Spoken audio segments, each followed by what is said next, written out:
Henry Ford III at Hillbank Superformance and the Cocoa Orange County Cobra Club the Orange meeting. County Model T Club not too long ago. Are any of you in the Model T Club? Yeah. The average age of Model T Club is a little bit higher than this club. But they are a very great group. And like this group, I think the one thing that everyone has in common is that we're all passionate about cars. And that's, I think, something that runs true for a lot of people. And it's kind of why we're here. One of the reasons why we're here. But Carol is looking down on us, as usual. And that's good. My first connection to the Cobra is actually a very painful story that I will share with you. It's something that I carry on my shoulders that will probably never go away. My dad had a 65 Cobra. It was CSX 2366, I think. And he bought it in the mid-70s. I was born in 1980, and he blamed me for the fact that he sold it in 1983 for, I think he said like $20,000. No.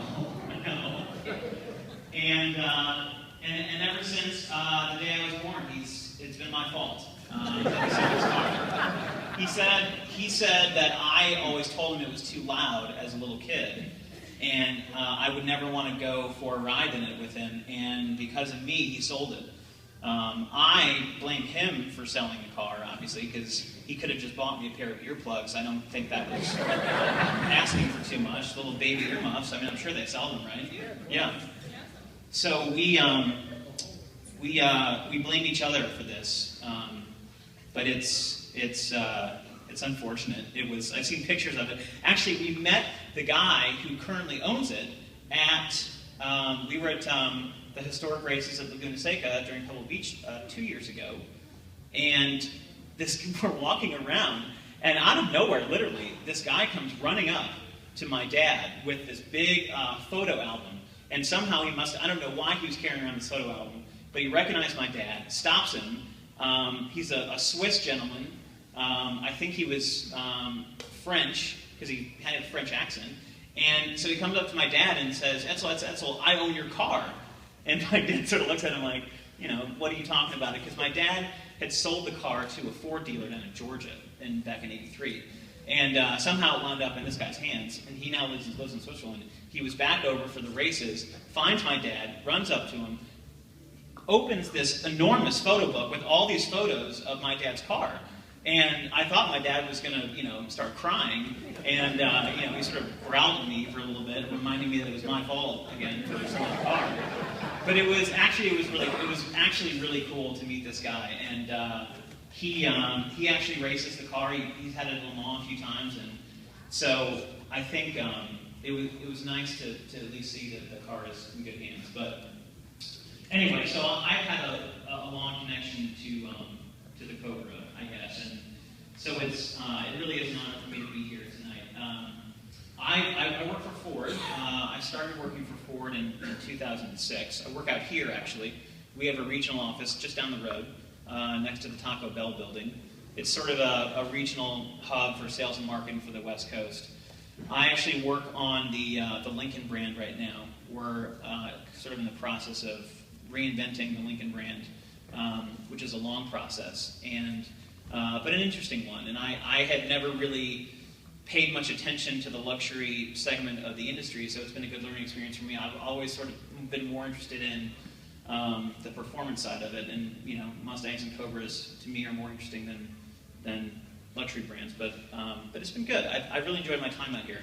And growing up in Detroit, or outside of Detroit, it's interesting because you come out here and you don't see many Fords on the road. You're starting to see more now, which I'm really happy about. But coming from Michigan, our market share is 19-20%. So 1 in every 5 cars is a Ford. You come out here and it's 8-9%, and it's a humbling experience. And I think it reminds reminds me and everyone else at the company that, we still have a long way to go, especially on the coast, both the West and the East Coast. But it's been a great experience for me. I met my fiance out here, who's here tonight, Emily, and so it's been a great. I've been out here for about 2 years now. Prior to my time out here, I was working back in Michigan. I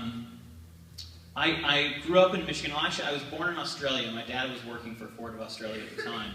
And then we moved back to Michigan. I grew up in Michigan. I graduated from college and became a teacher for a while. I knew that I wanted to work for Ford in the back of my mind, and so that was never really a question of if, it was sort of a question of when. And I guess there was a part of me that didn't want to go into the business right away. I wanted to do something where I felt like I could, make sort of more of a difference or try to give back. And I had a lot of great teachers in my life growing up, and it always seemed to me like a very admirable profession, and it was something that I wanted to try for a little while. So I did that for a couple of years, and I loved it. And then in 2005, the automotive industry was sort of at a tipping point. Ford was losing a lot of money. I think at one point we were literally burning through millions and millions of dollars of cash per day. And it was sort of a grim outlook for the domestic automobile industry.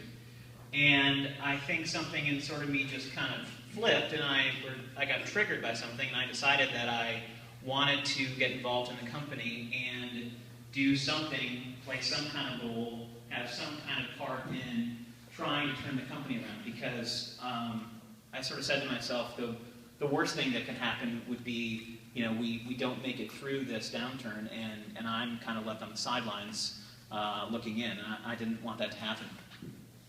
So my first job at Ford was working in labor relations. I worked on the UAW collective bargaining agreement. UAW is United Auto Workers, the union that represents all of our hourly employees.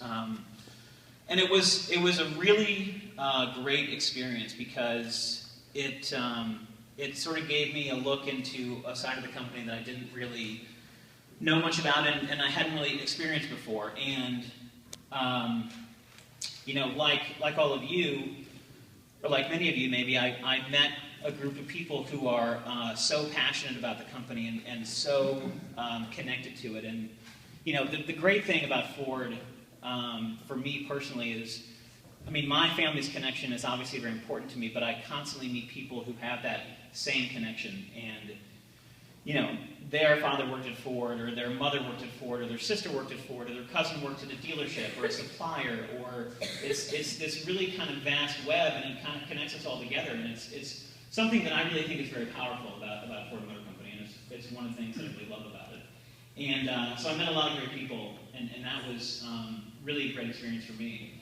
So I did that for a couple years, and I worked in purchasing. I worked on supplier contracts for the Fiesta, currently out now.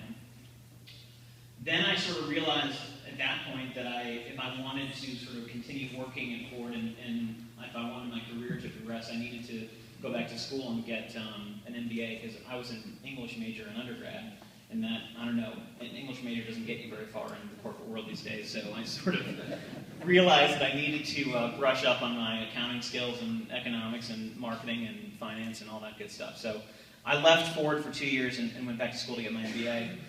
And while I was gone, it's a 2-year program, and in the summertime you have the summer off to go and get an internship, get a job somewhere, get some kind of business experience. And so I worked at Galpin Ford up in Van Nuys, selling cars for the summer. And it was kind of it was just sort of an opportunity for me to learn a different side of the business that I really didn't know much about. And I don't know, I'm one of these people who likes to learn by doing, and I think that's kind of the best way to do it sometimes. So I show up, and my parents have known the Bachmans for a long time, and they're a wonderful family, and obviously they have the biggest Ford dealership in the world, so it made sense to work there for the summer. So I show up in June, and this is June of 2009, which was more or less, I think, the low point of the industry. I think Bert Bachman told me at the end of the summer that, and he's run Galpin for 50 years, and this is the summer that I worked there. He said it's the worst summer they've ever had in their entire history. And I said, I really hope it wasn't because I was working there.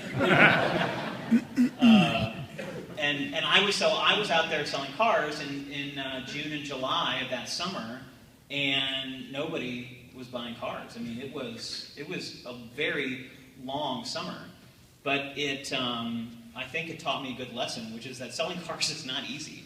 I mean, you have 10, 15 minutes maybe to build a relationship with a total stranger and convince them that you're trustworthy enough to sell them a car, which is most likely the second largest purchase that they'll make in their entire life. And that's not a small task. And there were days where I was sitting outside with the other sales consultants literally for hours at a time, just waiting for people to show up, because I didn't have any kind of customer base that I could call up. And then people would show up, and I would have my little name tag on to say Henry Ford III, and they would say, "Yeah, right. Go." It's not very funny. Go find me a real sales consultant. But it was a fun summer, and I really enjoyed it. And I learned a lot, and it was a good character building experience. So then I graduated from business school, came back to Ford, and worked in product planning on the marketing side, which was a great job because I learned a lot about sort of all the long-term strategic planning that we as a company do, and that all companies do. I mean, we have to think 5, 10, 15, 20, 25 years out ahead, and essentially, to a certain degree, kind of guess where the market's going. And we have to understand who our customers are and what they want, and where they're living and what they're buying and how much they're willing to spend and what they want in their cars, what kind of features they want. And there's a science to it, but there's also a lot of sort of art and finesse to it as well. So it's a really interesting place to work, and I got to interact with a lot of the engineers and designers and finance guys, and so it was another kind of interesting window into the company, and it was a great experience. Then I got transferred out here, and out here I work more with our dealers and try to help them grow their business, try to help them execute some of the programs that we as a company launch, wholesale vehicles to them, help them improve customer service, help them improve sales, work with them on kind of local experiential marketing activities. And so it's interesting. It's very, I live in a very kind of short-term and real-time environment. And, there are, a lot of times there are certain fire drills, like, when there's a recall, for example. And it's very different from what I did back in Dearborn. So it's been a really great experience. And, this market out here is so obviously environmentally conscious and focused on fuel economy. And thankfully now we as a company make some really good small cars. And I don't think you could have said that 10 years ago. So we have some really great products now that we can offer customers, and that's helped us regain a lot of the market share that we lost over the past 10 to 15 years. So that's kind of my quick background. I can talk about anything else that you're interested in. So I think I'll just sort of do a Q&A. If you have a question, please raise your hand, and I will, to the best of my ability, try to answer it. Yeah? Why'd you folks wait so long to go for an international Mustang so you had left and right-hand drive? Which, by the way, I think is a great idea. And yeah. 2015 is a spectacular car. Thank you. Part of the reason was and I know this is kind of hard to believe, but there wasn't really a lot of demand, at least according to people who I've talked to. This is all, a lot of the answers I'm going to give to you tonight are sort of half of kind of what I've heard through the grapevine, because being stuck out in California for 2 years, you don't really know what's going on back in Michigan. So a lot of what I No. Yeah. I shouldn't say stuck, you're right. Michigan got 8 inches of snow today, so I'm very happy to be out.